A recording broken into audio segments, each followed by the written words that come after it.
wiped out.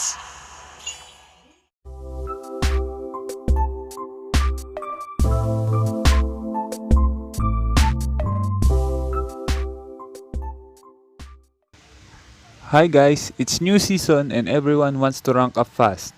Today, we are going to talk about the 10 mistakes that you need to fix to help you rank up fast. But before we start, don't forget to subscribe and hit the notification bell. Let's go! Number 1. Using heroes that you haven't mastered. If you are practicing a hero in ranked games, the chances of you losing a game is much higher. If you want to rank up fast, you need all the stars that you can take. It means you need to win as much as you can. Having a good win rate and high matches are better, but that doesn't mean you can't use heroes that has low matches.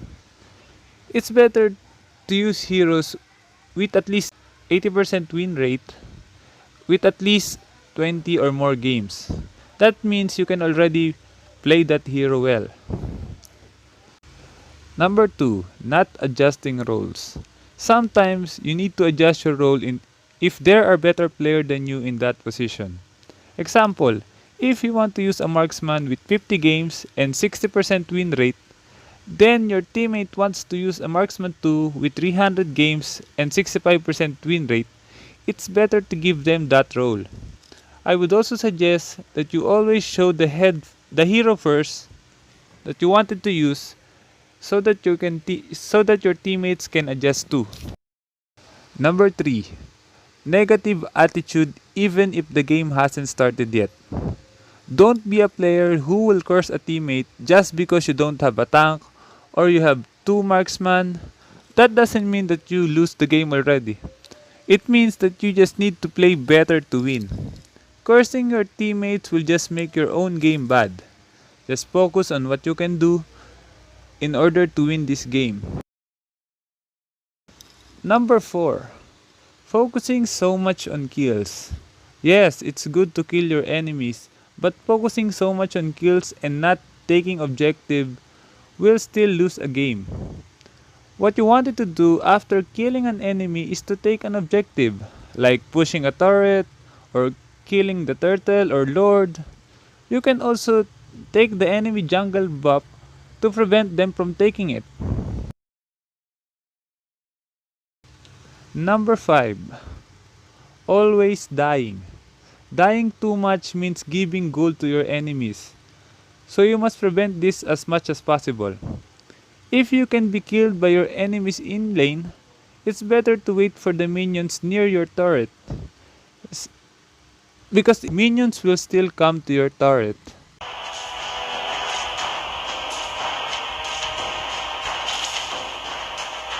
Keep it up until you're as brilliant as me.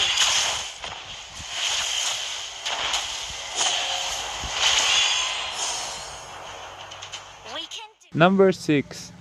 Not farming efficiently.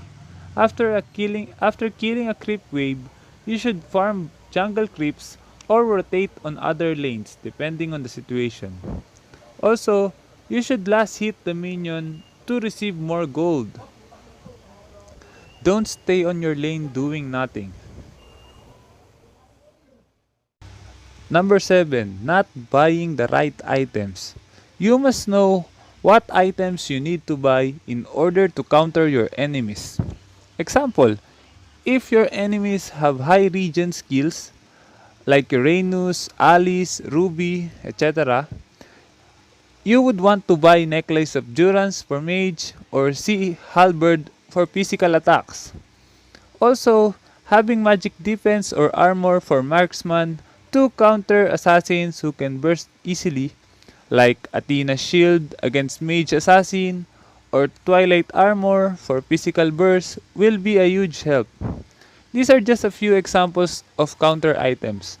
I will be making a separate videos about it, so if you are not yet subscribed, please hit subscribe and don't forget the notification bell.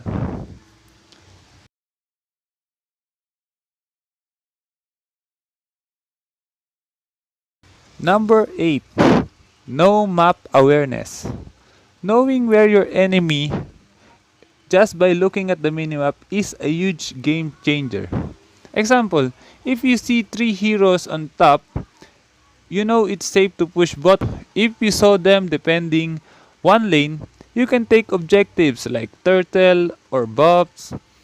I would suggest you to practice looking at the minimap every 3 seconds to make you use in looking at your minimap. As you can see in this clip, I know that 2 heroes are dead and I saw 3 heroes on the minimap. Instead of going back, I just took the buff and pushed the turret. Number 9. Don't want to rotate. Staying in lane too much and not helping your team is a big mistake. Remember that this is a team game. You can't win alone. But there are cases where you can't help your team because you are too far. I would suggest that you just take the objectives like pushing turret or taking the turtle. Remember, always choose your fights correctly. And number 10.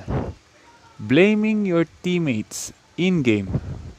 When an ally died once or twice, don't blame them because it will only ruin their game and yours too. Just tell them to play safer and just focus on helping the team win instead. Remember, losing a game doesn't make you a bad player, and having a positive attitude can win you a losing game. So, that's it. Hope these things will help you to win more games. If you like this video, please subscribe and hit the notification bell. If you have any questions or suggestions, feel free to comment below. And remember, if you want to improve, just master the basics. Thanks guys.